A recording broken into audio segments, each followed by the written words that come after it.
何冠子进谍深度全解密大国崩盘的连环祸事与乱世生存法则，战国末年的文明终结感。各位观众，欢迎来到盗物阅览频道。今天我们要聊的主题是关于崩盘。想象一下，你生活在公元前250年左右，那是战国末年，一个让人绝望的时代。空气中弥漫着一种文明终结的味道。秦国的战争机器正在关中隆隆作响，赵国的青壮年在长平之战后几乎断代，楚国的贵族还在醉生梦死。在那个年代，如果你问一个有识之士，这个世界怎么了？我们该怎么办？大部分人会告诉你去求神拜佛，或者去研究虚无缥缈的星象。但在楚国的深山里，住着一个特立独行的怪人。他不穿官服，不修边幅，头上戴着一种叫禾的鸟羽毛做的帽子。这种鸟非常凶猛，打起架来不死不休，所以人们管他叫禾冠子。他不是那种只会说仁义道德的酸腐书生，也不是只懂杀伐的职业军人，他是一个跨界的顶级大脑。他写的《禾冠子》融合了道家的深邃、法家的灵境和兵家的杀气。今天我们要解读的《进谍篇》是他整部著作中最硬核也最具有现代警示意义的一章。进谍这两个字翻译成现代汉语就是近在眼前的连环堆叠的灾难。在这篇文章里，何冠子通过和弟子庞子的对话，揭开了一个残酷的真相：为什么那些看起来土地广阔、人口众多、兵力强盛的大国，往往在瞬间走向崩盘？为什么有些看似聪明的决策，其实是国家走向灭亡的催化剂？接下来，请系好安全带，我们将跟随这位隐士智者，进入一场2000多年前的权力和生存的终极博弈。打破天命的先人哲学，老天爷真的靠得住吗？庞子是何冠子的学生，他代表了那个时代大部分受过教育的人的困惑。他问了老师第一个问题：圣人之道何先？老师，如果一个圣人要治理天下，第一件事该干什么？何冠子的回答只有2个字：先人。这2个字在当时无异于平地惊雷。彭子傻了，他追问道：为什么要舍弃天道而把人放在首位呢？我们要理解彭子的困惑。在古代，法天象地是绝对的真理，大家觉得老天爷刮什么风，人间就该下什么令。但何冠子作为一个领境的现实主义者，直接撕掉了天命论的遮羞布。他把当时人们最崇拜的3个维度天地时全部拉下了神坛。为什么不能法天？何冠子说：天高而难知，有福不可请，有祸不可避，法天则立。他的逻辑非常超前，天实在是太高太远了，人类的智商根本够不着。你想求福，他未必给；祸事来了，你也躲不掉。如果你治理国家全靠占卜、祭祀去猜天意，你的政策就会变得怪异，违背常理。这就是法天则立。就像春秋时期的宋襄公，他在打仗的时候，非要守所谓的天道之理，敌人过河一半不打，非等人家摆好阵势。结果呢，自己被打得重伤，宋国也从此一蹶不振。这就是迷信天道而忽视人谋的惨痛代价。2. 为什么不能法地？他说：地广大深厚，多利而纤微，法地则辱。大地母亲很伟大，能孕育粮食和矿产，但大地太温柔了，它没有威严，谁都能在上面踩来踩去。如果你治理国家像大地一样，只有宽厚而没有严苛的法度，那么那些骄横跋扈的人就会无法无天，最终国家会丧失尊严。这就是法地则辱。想想战国初期的魏国，土地肥沃，资源丰富，但魏惠王后期只知道给好处，却不懂得建立威严和约束，结果人才流失，魏国被周边国家轮番欺凌，从霸主变成了受气包。3. 为什么不能法时？时举绰带，耕无一，法时则二。季节变换是无常的，如果你治理国家像天气预报一样，今天一个样，明天一个样，民众就会彻底崩溃。这就是法时则二，政令前后矛盾，民众无所适从。总结一下，何冠子认为，天地时令虽然是万物的本，但他们给不了社会一个稳定的秩序，不可立化束俗。所以圣人不是不去研究天地，而是把天地当成背景板，把治理的核心聚焦在人身上。因为阴阳、神灵、寒暑这些东西，只有在人道清明的时候，他们才能呈现出好的结果。如果人乱了，天道再好也没用。重新定义武力的先兵之道，兵者是最高级的道德。庞子接着问了第二个问题，那如果以人为先，人道里最重要的又是什么？何冠子再次给出了一个让人冷汗直流的答案：先兵。大家可能会觉得何冠子是不是个好战分子？其实恰恰相反，他对兵的理解达到了中国古代军事哲学的一个顶峰。危机意识，保险柜逻辑。何冠子说：“兵者，百岁不一用，然不可一日忘也。”这就是著名的保险柜逻辑。你家里可能100年也不会发生火灾，但你必须在那儿放个灭火器，而且每天都要保证它是有用的。在那个诸侯混战的乱世，忘战必危。这不仅是军事常识，更是生存本能。颠覆性定义，兵就是礼义忠信。这是《晋谍篇》的最精彩的理论升华。庞子问什么是兵义，何冠子回答：兵者，礼义忠信也。在他的逻辑里，兵不是杀人的刀，而是秩序的最后一道防线。为什么会有战争？是因为有人失去了道，卑贱者开始无理攻击尊贵者，贱逆贵；是因为有人违背了义，小国开始无端侵略大国，小侵大。所以兵的作用是行往则进，反正则舍。谁做坏事就制止谁，谁改过自新就立刻停火。3. 君主的克制，最贵的不是地，是约束。何冠子强调，主道所高，莫贵约束。一个顶级的君主最看重的是约束力。他甚至说，如果你通过背信起义、违背盟约得到了一块土地，圣明的君主是绝不会去占据它的，因为你虽然得到了地，却失去了信，而失去信的代价是未来更大的毁灭。他还提出了不杀象人，这在2000多年前是极高的文明标准。项羽坑杀20万秦族，丢了天下；刘邦约法3章，不滥杀，最终赢得了人心。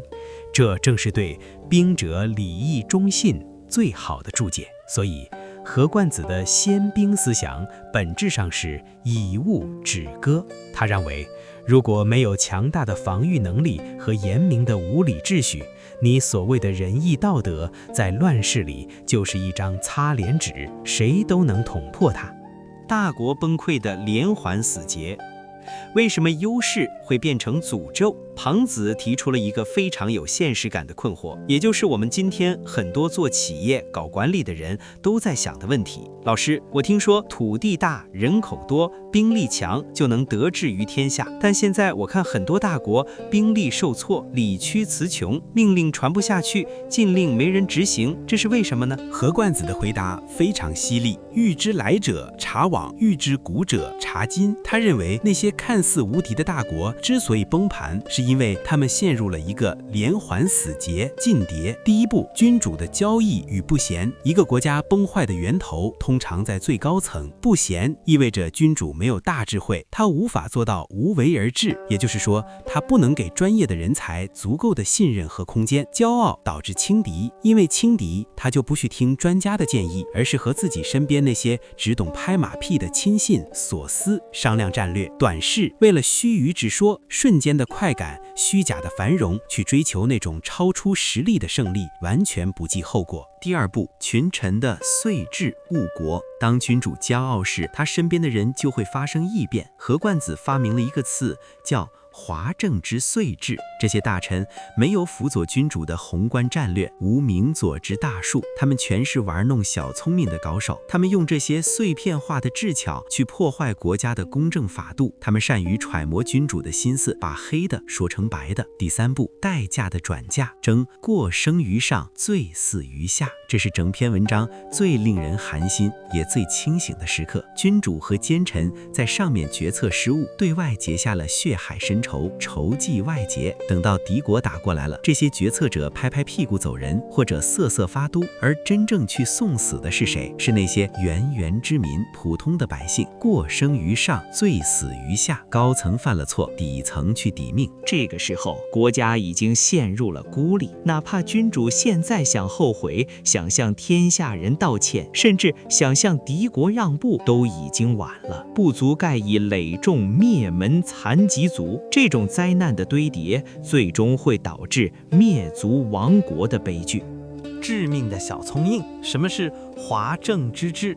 我们要警惕了，因为这种华正之治在现代职场、商场和官场中依然随处可见。何冠子列举了这种致命小聪明的4大表现：以贵为道，以义为法。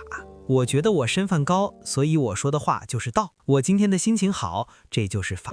把个人的主观意志凌驾于客观法律和规律之上，谦实旷世，五下必上。这种人是两头蛮的高手。他们迎合潮流去忽悠世人，对下欺压百姓，对上蒙蔽君主，搞得上下脱节，信息完全失真。以静为扰，以安为危。为了显得自己有作为，他们会故意制造混乱，把原本安静的局面搞乱，把原本安全的环境说得危机四伏，以此来骗取权力和预算。百姓家困，人怨数大焉。最终的结果是百姓生活陷入困境。何冠子说，没有比人怨更大的祸患了。何冠子的预言非常冷酷，若此折北走之日，后之命亡。那些靠小聪明治理国家的人，只有等到战败逃亡的那一天，才会拍着大腿后悔说，哎呀，我原来早就死定了。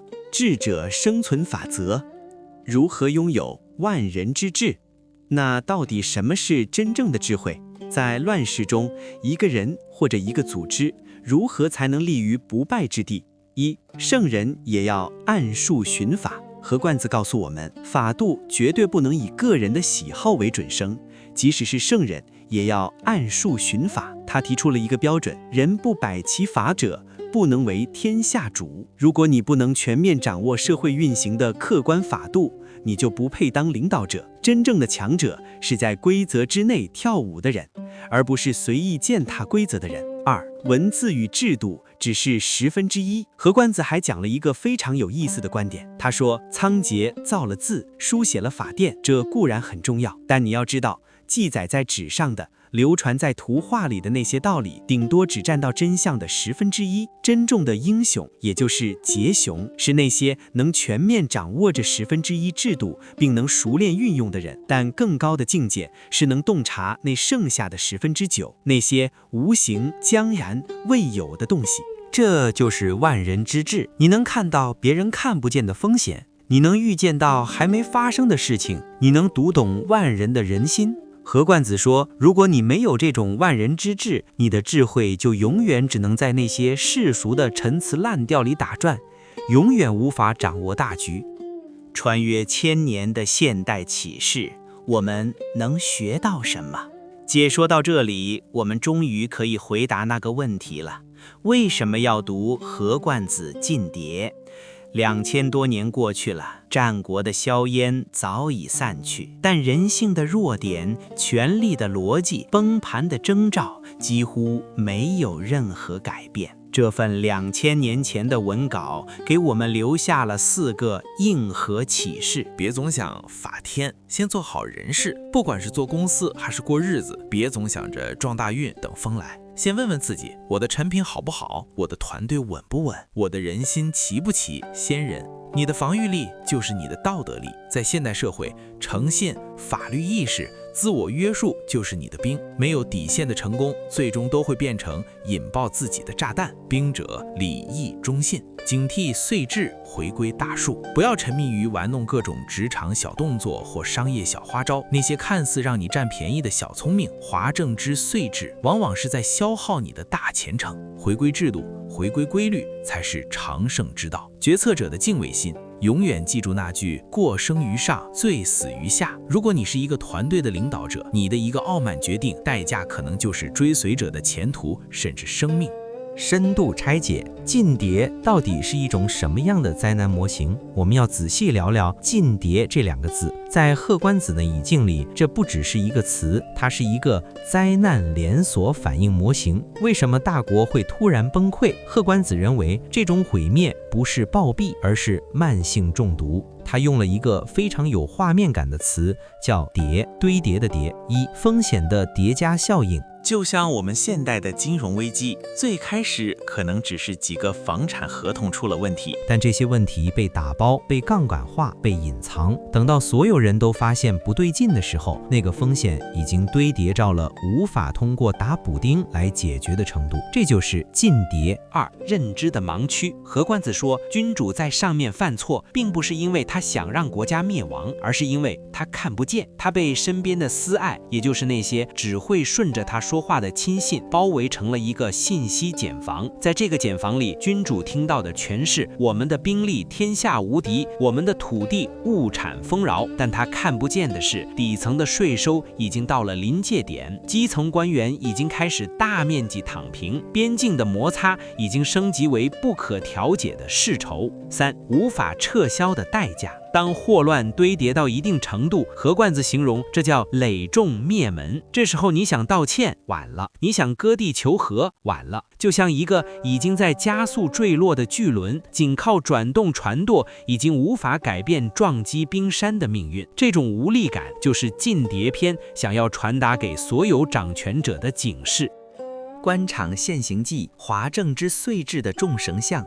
我们得重点聊聊那个极具杀伤力的词“华正之碎志”。为了让大家听得更明白，我们可以把这种小聪明拆解成几种现代人也非常熟悉的办公场景。第一种，所谓的合规性包装。何冠子说，以义为法。但在现代，这叫规则裁量权。这些聪明的大臣深知法律的漏洞，他们不是直接违法，而是通过解释法律，让原本保护大家利益的规则变成保护少数人利益的工具。他们把这种行为包装成为了大局，为了效率，这就是华正。第二种，制造信息不对称，五下必上，这就是典型的职场两头瞒。对老板报喜不报忧，说项目进展神速；对下属严防死守，说老板对大家很不满意，必须加班。通过操纵信息流，这些碎志之人可以轻而易举地架空君主，压榨百姓，同时还能立一个忠诚勤勉的人设。第三种，无中生有的政绩，这就是以静为扰。本来社会运行的挺好，大家安居乐业，但这些碎志者为了体现存在感，非要搞出一对劳民伤财的新政策、新工程，结果老百姓家底被掏空了，社会怨气冲天，而他们却拿着这些漂亮的报告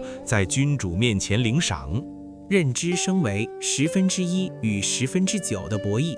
庞子在对话中一直试图在文字和制度里寻找救国良方，但贺冠子泼了一盆冷水。他说，殊途的志计不足以达其意，虽达其意，不足以行其道。什么意思？即使你把先人的智慧写成了书，画成了图，那顶多也只表达了真相的1/10。为什么制度会失效？因为制度是静态的，而世界是动态的。何冠子说，法度有变，事有宜。如果你只会死扣法律条文，而看不见法度背后那个变动的心，你就是一个读死书的教条主义者。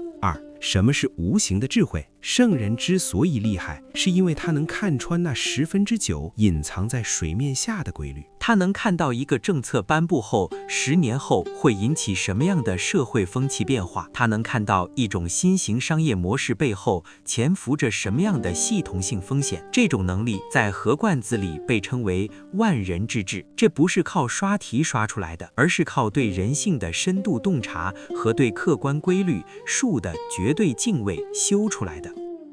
案例分析秦国的崛起与魏国的衰落。我们用历史案例来验证一下晋谍的理论。看看魏国，魏国是战国初期的绝对霸主，土地肥沃，人才济济。但这正是晋谍里说的地大国时，魏惠王开始变得骄傲，他听不进真话，赶走了吴起，气走了商鞅，最后连孙膑也容不下。这就是轻敌而服羽谋。结果呢，魏国在一次次须臾之硕、短视的军事扩张中耗光了家底，最终陷入了晋谍的连环祸事，被秦国一口口吃掉。再看秦国，秦国虽然地处偏远，但他做到了按数循法。商鞅变法最核心的是什么？是建立了一套绝对的约束和信用，立木为信。这就是何冠子说的“主道所高，莫贵约束”。秦国不玩虚的，他建立了一套透明、稳定且任何人，哪怕是太子犯错都要受罚的系统。这就是百法之治。所以秦国的强大不是因为老天爷偏心，而是因为他避开了岁制的内耗，建立了一套符合人道逻辑的硬核系统。给现代领导者的3个锦囊。既然我们要把这门古老的智慧讲透，那就必须把它和我们现在的职场与生活挂钩。如果你是一位团队负责人，或者正走在通往成功的路上，请记住何冠子的这3个救命锦囊。锦囊1，警惕你的回音壁。当你身边的人都在说你英明神武的时候，你就要开始恐惧了，因为你可能已经陷入了晋谍的第1步。给自己找几个反调关，多听听那些一线的、粗糙的，甚至不好听的真实声音。锦囊2，守住你的信用红线。在这个快节奏的时代，很多人为了眼前的业绩须臾之说，不惜损害客户利益或团队信任。何冠子提醒你，得地失信，圣王弗惧。没有信用的扩张，就是在给自己挖坟。锦囊3，做个系统思维者，而非战术勤奋者。别把精力都用在如何精细化管理那1/10的表格上，多抬头看看那9%的社会趋势和人性需求。真正的智慧是遇见那些将然未有的事情。结语：在纷乱的世界中寻找道。2000多年前，当何冠子在那顶怪异的鸟羽帽子下写下晋谍这些冰冷而清醒的文字时，他或许已经预见到了后面几千年历史的不断轮回。大国之崩，始于骄傲，成于岁制，终于人怨。在这个碎片化、快节奏的现代社会，我们每个人其实都面临着各种信息的堆叠，面临着各种小聪明的诱惑。我们要么在这些堆叠中迷失，走向自己的晋谍，要么就像何冠子教导的那样，回归人道，回归规律，回归信用。别去奢求老天爷的额外眷顾，也别去玩弄损人利己的计谋。圣人之道，不过就是简简单单的4个字：以人为先。何冠子先人的思想与现代社会以人为本的治理理念不谋而合。无论是国家治理还是企业管理，最终的目的都是为了满足人的需求，实现人的发展。在国家治理中，以人为本就是要把民众的利益放在首位，关注民生，保障民利，让民众能够安居乐业。在企业管理中，以人为本就是要尊重员工的价值，关注员工的需求，为员工提供良好的工作环境和发展空间。感谢大家的一起陪伴。如果你喜欢这种深度拆解、古为今用的内容，请务必长按点赞，这对我非常重要。我们是道物阅览，带你透过古人的眼睛看清今天的世界。我们下期再见。